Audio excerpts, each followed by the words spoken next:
Es día miércoles 16 de diciembre, el cielo está azul, edición de la mañana del Comercio TV.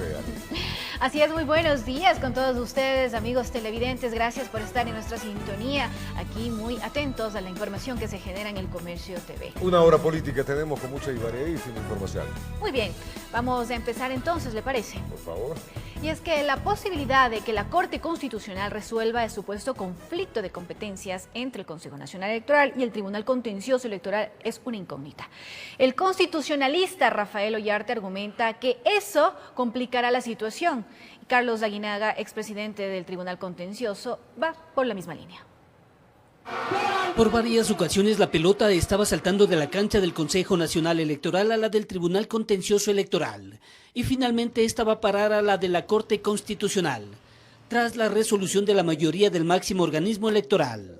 Que únicamente el dictamen de la Corte Constitucional sobre el conflicto de competencias resolverá de manera terminante este impasse jurídico en el caso de justicia social. Conflicto de competencias que desde la óptica del constitucionalista Rafael Ollarte, en este caso no tendría fundamento legal. Los conflictos de competencia se producen cuando un órgano del poder público ejerce una función que reclama otro órgano del poder público. En este caso, el Consejo Electoral no está diciendo, pues, lo que está haciendo el Tribunal Electoral me corresponde a mí. Lo que está diciendo es que la decisión que con competencia toma el Tribunal Electoral afecta el calendario electoral.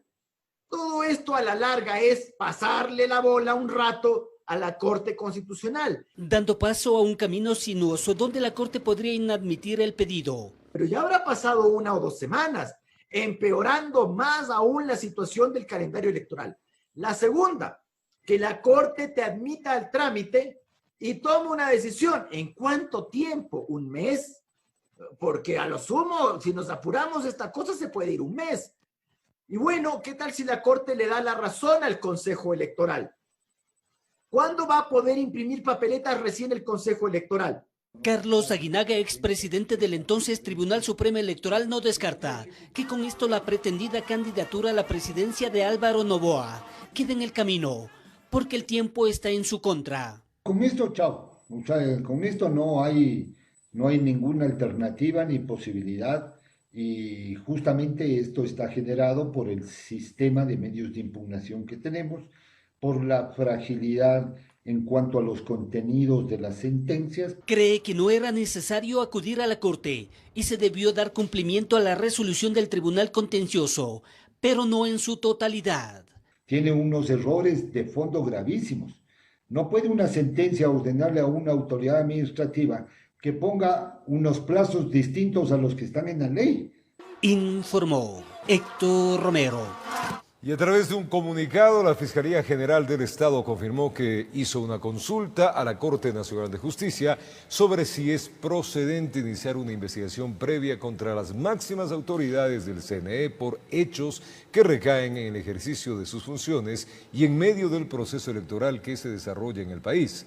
Además, recalca que la Fiscalía ha recibido denuncias en contra de candidatos y miembros del órgano de la función electoral.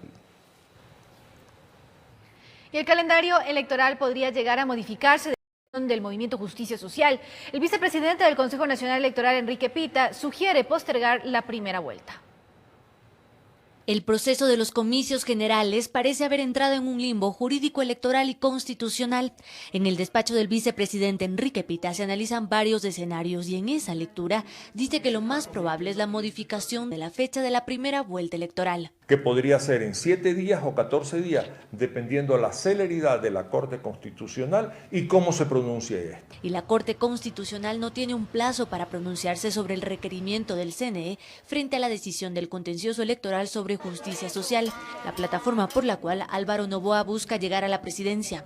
Según Pita, de proceder con la inscripción de las candidaturas, en el mejor de los casos, tomaría 23 días, eso sin que se presenten impugnaciones. Sin embargo, en otro escenario, que es casi seguro que se dé, en donde se interponen acciones, nos podríamos ir a 53 días.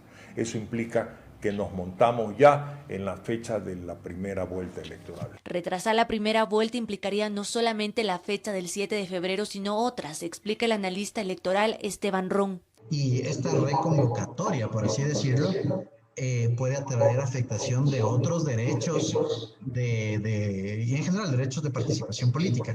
Además apunta que esta decisión, que en efecto compete al CNE, podría no llegar a ejecutarse. En el caso de que el Consejo Nacional Electoral, a través de resolución, modifique la convocatoria, esta resolución puede ser objeto de recurso ante el Tribunal Contencioso. Y el Tribunal Contencioso le puede decir, no se modifica la convocatoria. De cualquier forma, mientras se resuelve qué hacer con las fechas administrativas del cronograma electoral, las fechas legales deberán respetarse. Y estas son la posición del presidente el 24 de mayo y de los asambleístas el 14 de mayo. Para llegar a esos días, deberá mantenerse el 11 de abril como fecha de sufragio de la segunda vuelta, informó Carolina Basante. Y mucha atención al retornar. Carlos Arboleda y Wilson Freire interpusieron un nuevo recurso contra el binomio Arauz-Rabascal.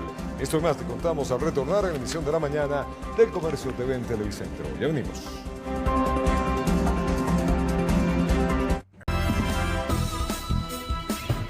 Carlos Arboleda y Wilson Freire interpusieron un nuevo recurso contra el binomio Arauz-Rabascal. Sin embargo, según consejeros electorales, la acción interpuesta sería extemporal, pues la dupla ya se encuentra calificada en firme. Se trata de un nuevo recurso contra el binomio correísta, pues la tarde de este 14 de diciembre, el juez sustanciador del Tribunal Contencioso Electoral, Ángel Torres, admitió a trámite un nuevo recurso subjetivo contra la dupla Arauz-Rabascal que busca formar gobierno. Los recurrentes son nuevamente Carlos Arboleda y Wilson Freire.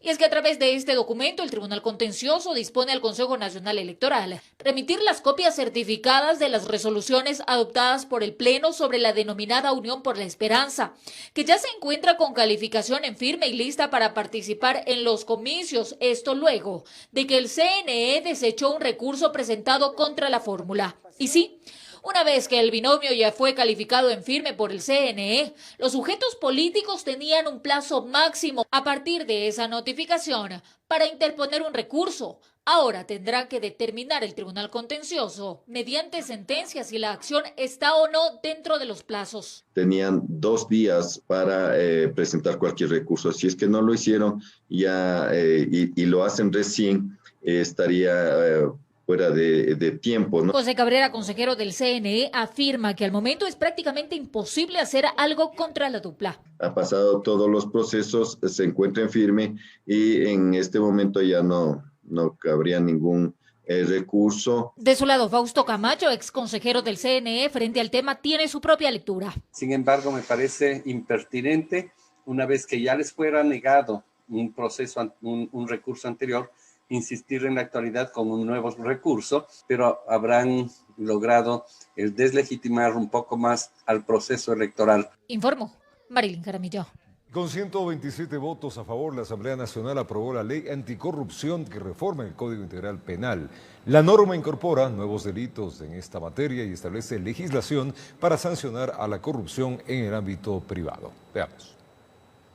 En tiempo récord, la Asamblea Nacional logró aprobar la ley anticorrupción que reforma el Código Integral Penal en esta materia. Al aprobar este proyecto, este Parlamento se pone al lado de la transparencia y contribuye al país con una norma que seguro va a convertirse en una pieza importante para enfrentar a la corrupción. La norma recoge 7 iniciativas anticorrupción e incorpora nuevos tipos penales como la obstrucción de la justicia, los sobreprecios en contratación pública, los actos de corrupción en el sector privado y también sanciona conductas como la evasión de procedimientos de contratación pública en peculado. Parece que esta reforma será de mucha utilidad para el futuro. Reforma que luego del análisis rebasa la propuesta meramente coyuntural para un problema de carácter estructural como es el de la corrupción. Contempla reformas generales en la declaración de emergencia y el estado de excepción y también incorpora sistemas de integridad en la responsabilidad de personas jurídicas. Además, considera el beneficio inmaterial en delitos de corrupción.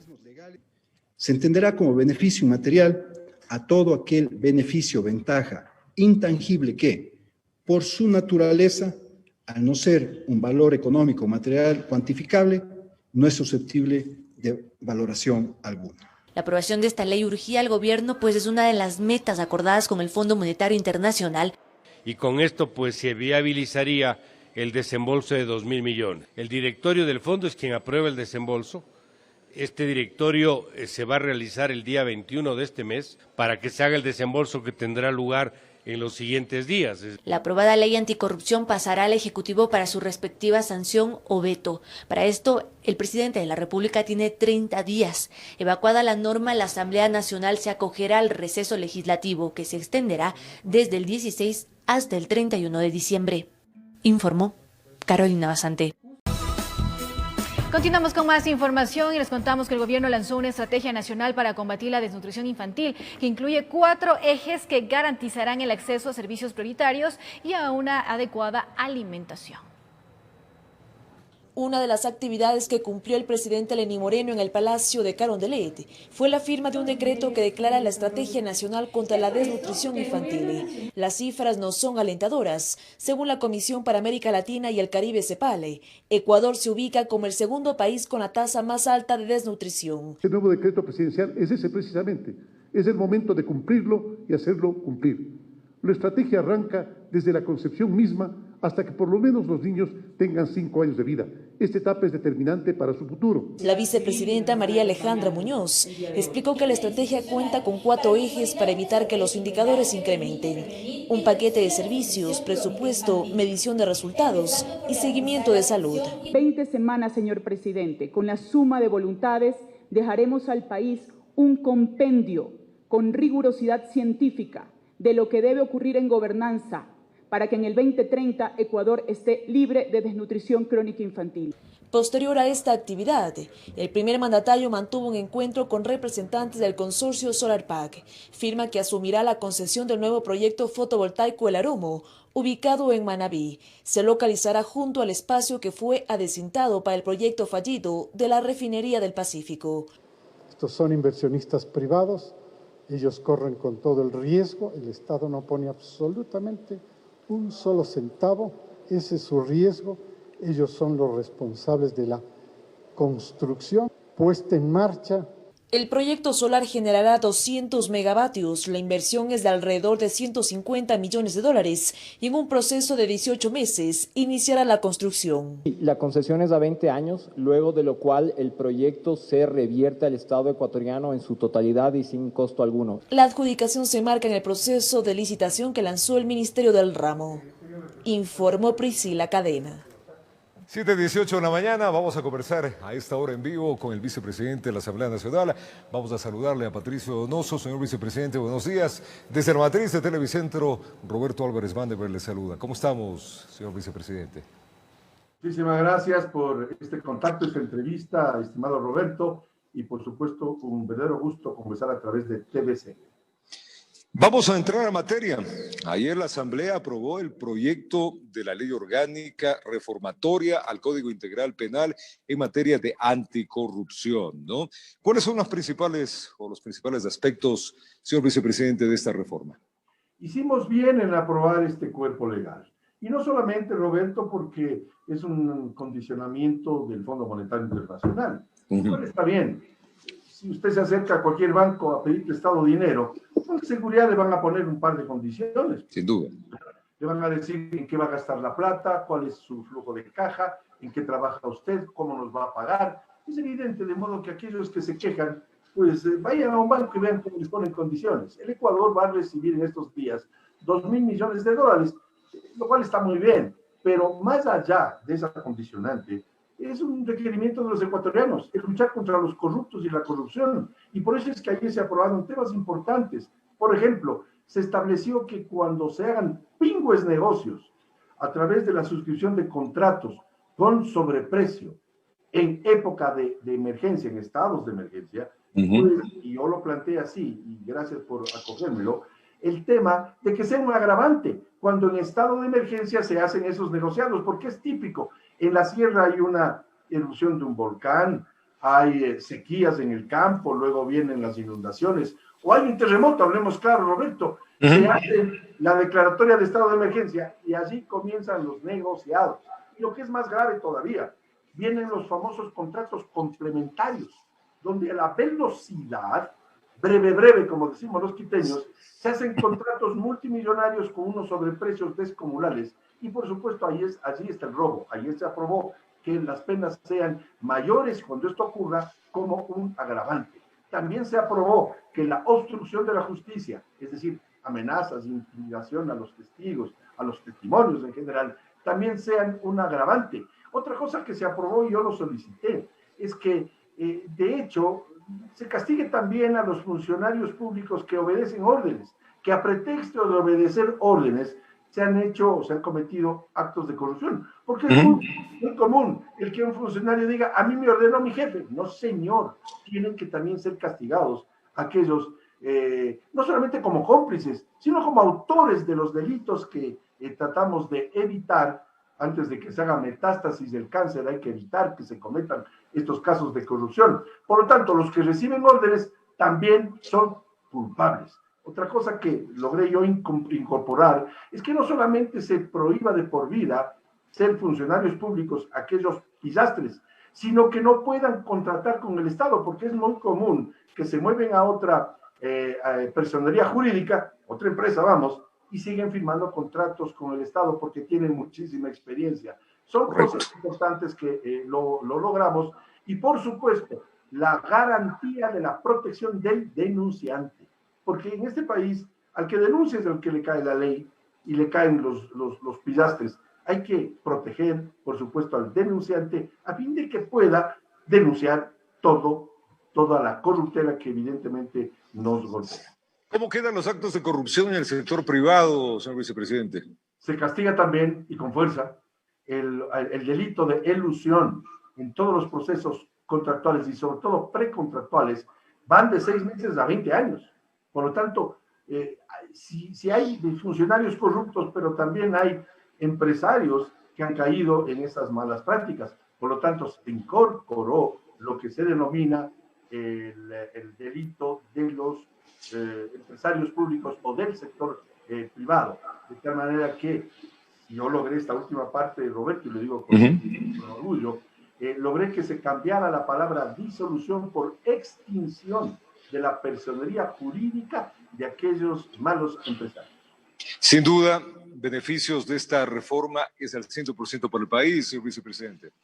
Sí, es bueno para el país, más allá de lo que mencioné y comenté inherente al Fondo Monetario Internacional. Pero hemos establecido, y recuerdo todavía el artículo 581, numeral 1 del Código Orgánico Integral Penal, que la Fiscalía inicie su vindicta pública con los indicios del delito, sin tener que pedir autorización a la Contraloría.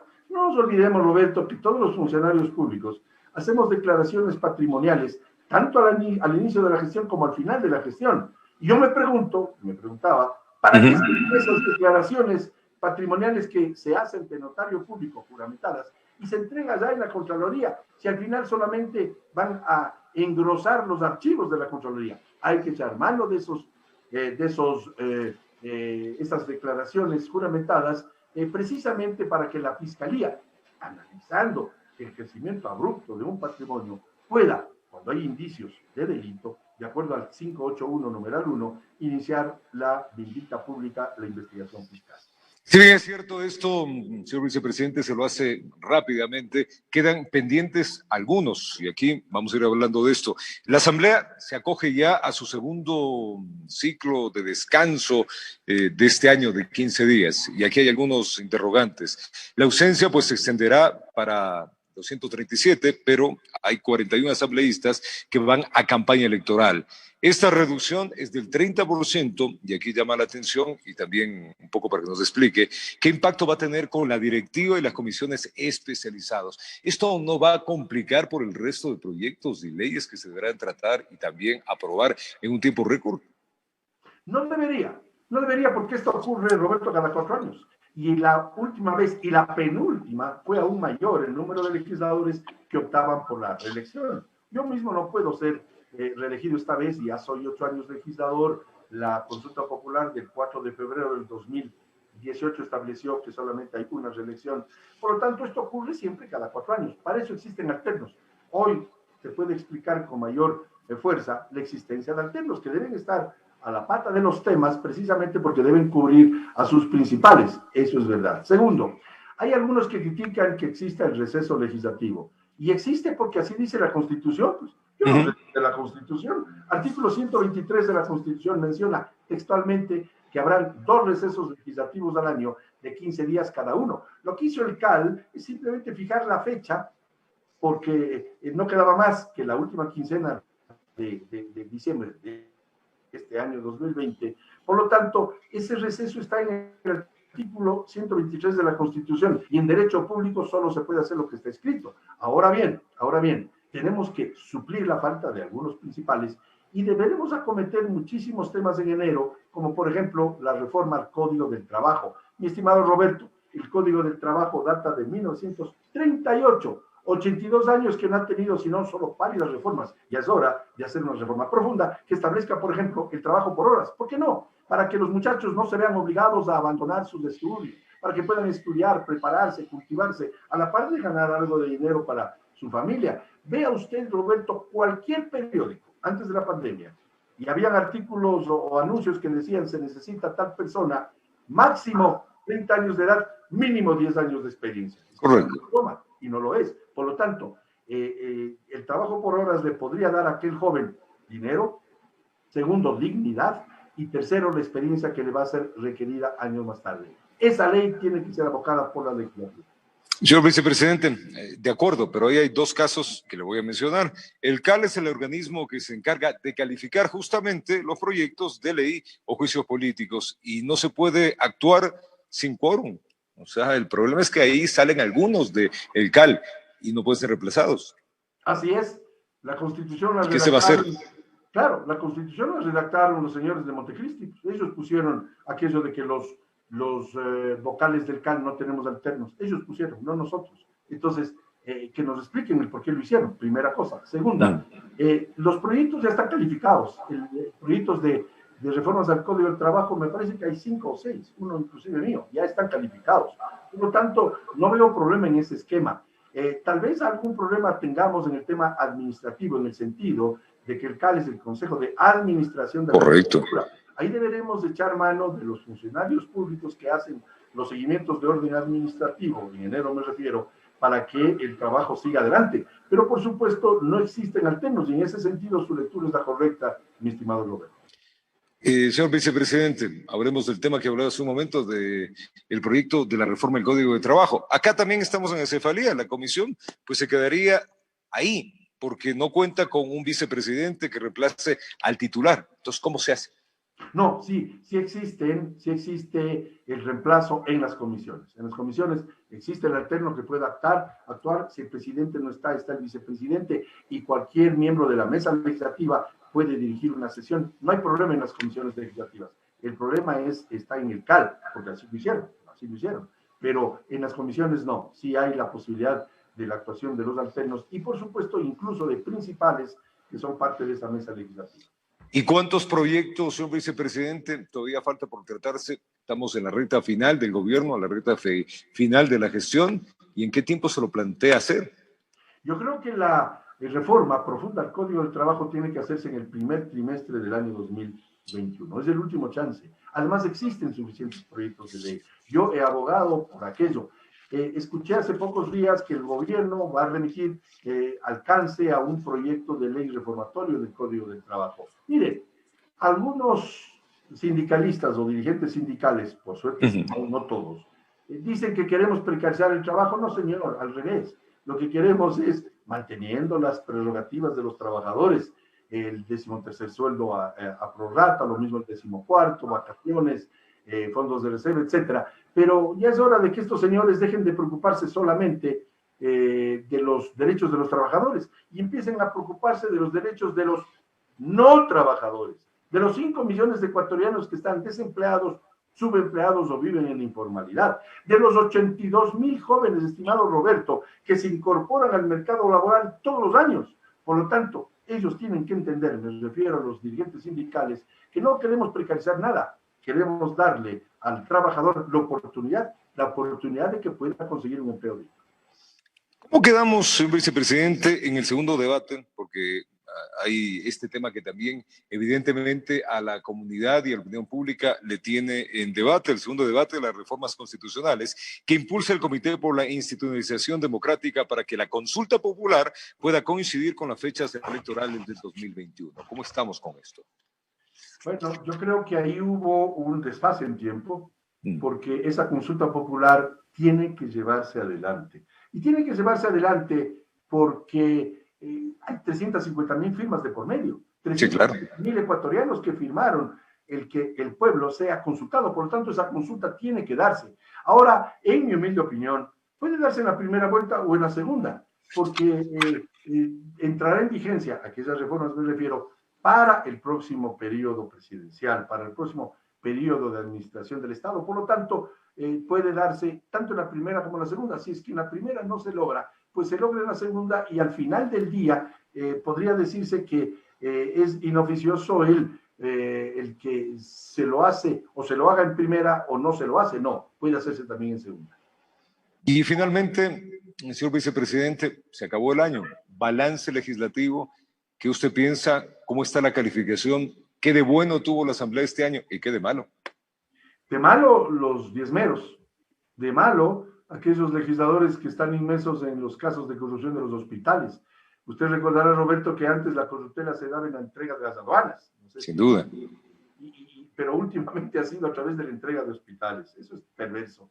Esa es la parte negativa. Pero los honestos somos los más, Roberto. Los deshonestos son los menos. Lo que pasa es que hacen más bulla.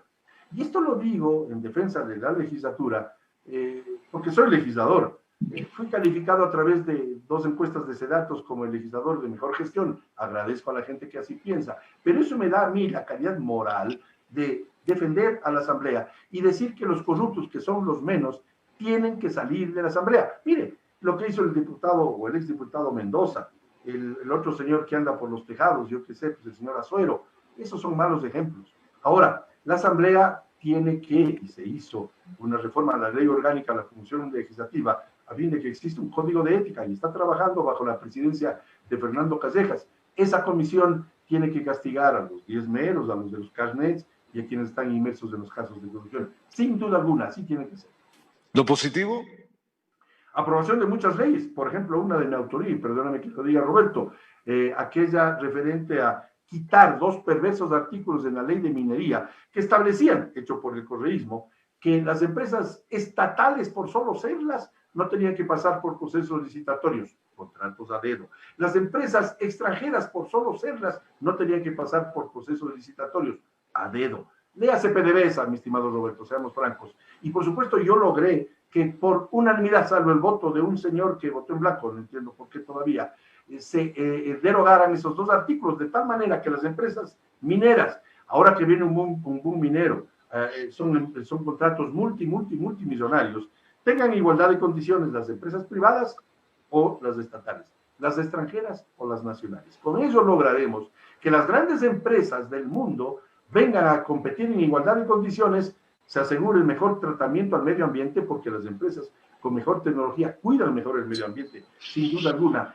Y no tenemos que esperar que el cáncer se haga metástasis para combatirlo. La corrupción hay que frenarla desde antes. Esa ley se aprobó. Se aprobó la ley de los plásticos, eso es bueno para cuidar el medio ambiente. Se aprobaron leyes de emprendimiento, se eliminó el impuesto verde, recuerda usted. Por lo tanto, han habido cosas positivas en la legislatura también.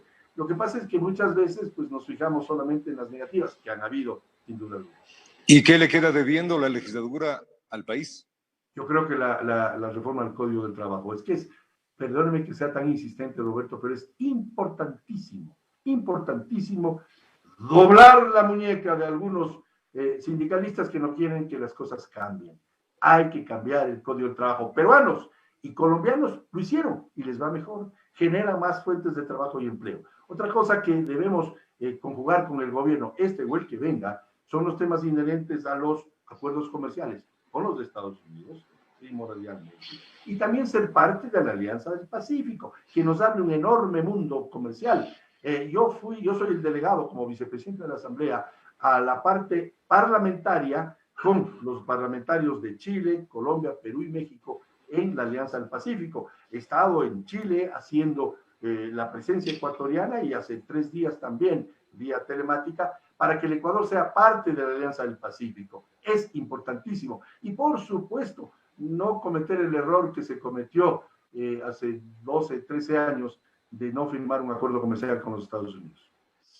Señor vicepresidente, desearle que estas festividades de Navidad y Año Nuevo sean llenas de alegría y tranquilidad para todos los ecuatorianos y que el Año Nuevo pues traiga mejores días que este 2020 que ha sido complicado. El año 2020 ha sido difícil, nunca nos olvidaremos de esta pandemia y por supuesto pedirle a Dios que nos ayude a todos, en el caso suyo, Roberto, a usted y su familia, lo mejor de lo mejor. Muchísimas gracias por sus gentiles palabras.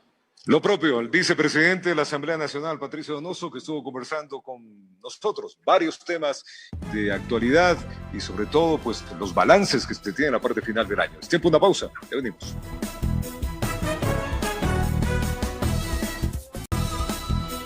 Gracias por acompañarnos aquí en El Comercio TV. Les contamos que el pago del 13º sueldo se lo debe realizar hasta el próximo 24 de diciembre, pero en este año los empleadores podrán llegar a acuerdos con sus trabajadores para pagar ese valor en varias cuotas. De ser el caso, los acuerdos deben ser registrados en el Ministerio de Trabajo. Cada año en el mes de diciembre todos los trabajadores afiliados al Seguro Social y que no hayan mensualizado el pago de los décimos reciben la remuneración conocida como 13º sueldo. Sin embargo, en el 2020 la situación de la mayoría de empresas en el país se ha tornado complicada por la crisis económica que ha dejado la pandemia del COVID-19 a escala mundial. Es por eso que el Ministerio de Trabajo ha informado que el 13º sueldo podrá ser pagado en cuotas de manera diferida únicamente si el empleador llega a un acuerdo con el trabajador. No es posible rebajar el monto de lo que corresponde por 13ª remuneración o bono navideño, pero es posible pactar entre ambas partes un acuerdo de una forma de pago. Hay que aclarar que la Ley de Apoyo Humanitario no contempla cambios en los cálculos del 13º sueldo. Y la Ley de Apoyo Humanitario justamente nos indica que tenemos los acuerdos para preservación de fuente de empleo. Lo que traten de acordar las partes, lo que sea beneficioso para ambas partes, eso es lo que se establece. Lo único que deberían hacer es registrar estos acuerdos como parte de la ley humanitaria, como los acuerdos de preservación de fuentes de empleo, y por supuesto nosotros haremos el control posterior. Si los empleadores no han llegado a acuerdos con los trabajadores, el 13º sueldo debe ser pagado máximo hasta el 24 de diciembre. Es un tema unilateral y directo con cada uno de sus trabajadores. Si es que hay algún trabajador que no está de acuerdo con esto, no pasa nada y simplemente no suscribe el acuerdo y el empleador tendrá que cancelarle la totalidad de su 13ª remuneración hasta el 24 de diciembre del 2020. Pero ¿qué pasa con las personas que tuvieron reducción de la jornada laboral o cambio de modalidad de trabajo por la pandemia? La 13ª remuneración se va a ver afectada para aquellas personas que han tenido reducciones de acuerdo a la Ley de Apoyo Humanitario y de acuerdo a los acuerdos ministeriales que se ha expedido por parte del Ministerio de Trabajo. Si usted quiere conocer cuánto le corresponde por el 13º sueldo, puede ingresar a la página web del Ministerio de Trabajo www.trabajo.gov.es y utilizar el aplicativo de cálculo. Informó Sara Naranjo. El ministro de Economía, Mauricio Pozo, aseguró que el gobierno cumplirá con los pagos de salarios de diciembre y el 13º sueldo de los funcionarios públicos. Los recursos que se destinarán serán del presupuesto del programa económico y financiamiento de los organismos internacionales. Veamos. Está el presupuesto de cierre de año dentro del programa y esto incluye obviamente los salarios del mes de diciembre y el 13º sueldo que también se paga en el mes de diciembre. Estamos hablando de una cifra de alrededor de unos 450 millones de dólares adicionales a los cerca de 800 millones que es la nómina mensual, es decir, de unos 1.300 para ponerle una cifra redonda, y esto está metido en el programa y por lo tanto esto se va a atender con los recursos propios del presupuesto y con los recursos adicionales que esté ingresando por las razones de financiamiento externo. Y el Ministerio de Trabajo implementará a partir de este miércoles 16 de diciembre el nuevo sistema de atención ciudadana virtual llamado Matilda, que se puede acceder a través de una aplicación de mensajería instantánea y a través de la página web. Hola, soy Matilde, la asesora virtual del Ministerio del Trabajo. Matilde es la aplicación de asesoría virtual del Ministerio de Trabajo, la cual se creó para resolver dudas, consultas y denuncias en materia laboral por parte de la ciudadanía de forma ágil y personalizada. Creemos que la atención ciudadana tiene que ser una atención rápida, oportuna, que dé certezas y que quite la preocupación de los ciudadanos alrededor de ciertas preguntas que la gran mayoría de quienes no son abogados no saben cómo responder en su día a día. Esta oferta es un sistema de chatbox en donde las preguntas se realizan directamente en una aplicación de mensajería instantánea a la cual se podrá acceder de dos formas. La primera a través de la aplicación móvil WhatsApp 6662 y su versión para la página web institucional en el Ministerio del Trabajo. Una vez que la persona escriba el número 09 98 94 66 62, recibirá una contestación inmediata para consultar en calidad de trabajador, empleador o preguntar bajo la opción Otros. La segunda opción es acceder a Matilda a través de la página web de la institución digitando www.trabajo.gov.es y ubicando en la parte inferior derecha el icono de una mujer. Una vez iniciada la conversación y dependiendo del requerimiento, el usuario será guiado en el trámite a través de videos tutoriales. Además de ello, el Ministerio habilitará a partir del miércoles 16 de diciembre un call center con el número 1-800 contactos, 1-800-266-822, ofreciendo así un tercer canal de atención ciudadana, con el cual se pretende disminuir la aglomeración de usuarios en las afueras de la institución. Tienen todavía que mantener normas de distanciamiento, por lo tanto, el pedirles que se acerquen al ministerio para resolver sus problemas no solamente era ineficiente, sino era riesgoso. Informó Paola Castillo. Y gracias a las donaciones a través de nuestra campaña TVC Te Quiere a Salvo, junto a la Fundación Jonathan, entregamos en el sector de Bella María, al suroriente de Quito, sillas de ruedas, enseres, adultos mayores y menores con discapacidad. Fueron unas obras realmente que no llenaron el corazón. Veamos. Voy a dejarle al pasado la injusticia, los rencores, los sueños que se perdieron. Y juntos en un abrazo recibir las bendiciones que nos tiene el año nuevo.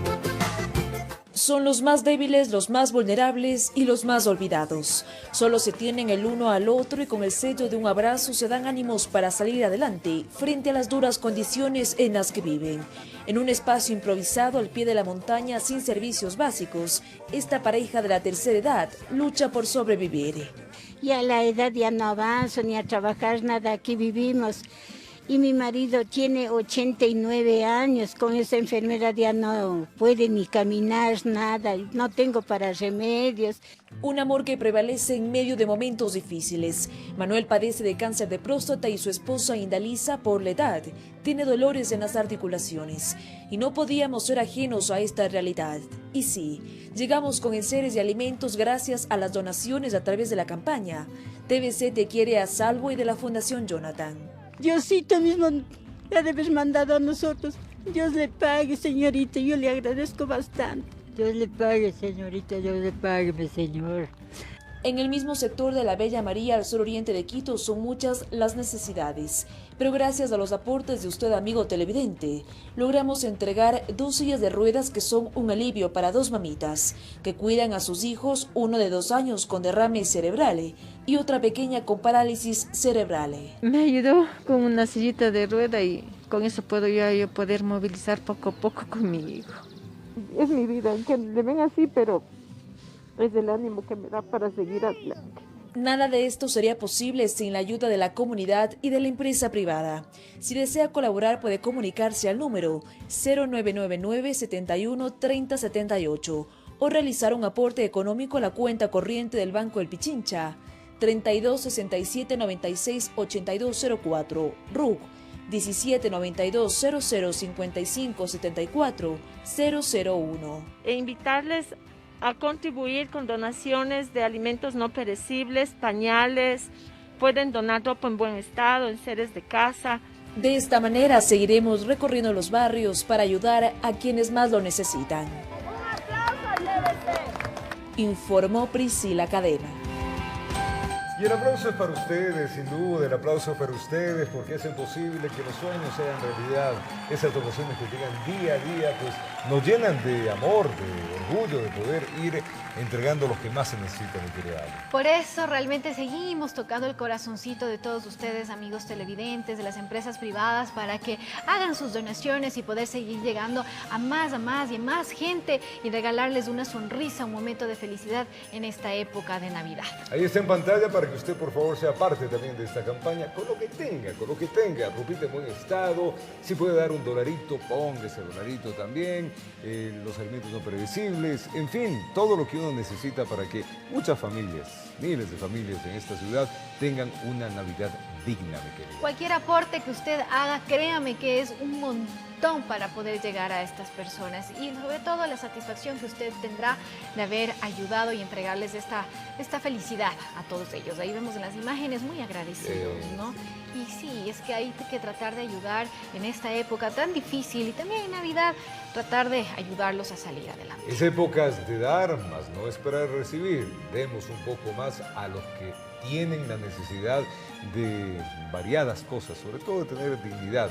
Y esa dignidad, los que tenemos un poquito más, lo podemos dar. Así que les seguiremos contando cómo estamos con esta campaña. Vamos a la campaña, ¿no? Sí, claro.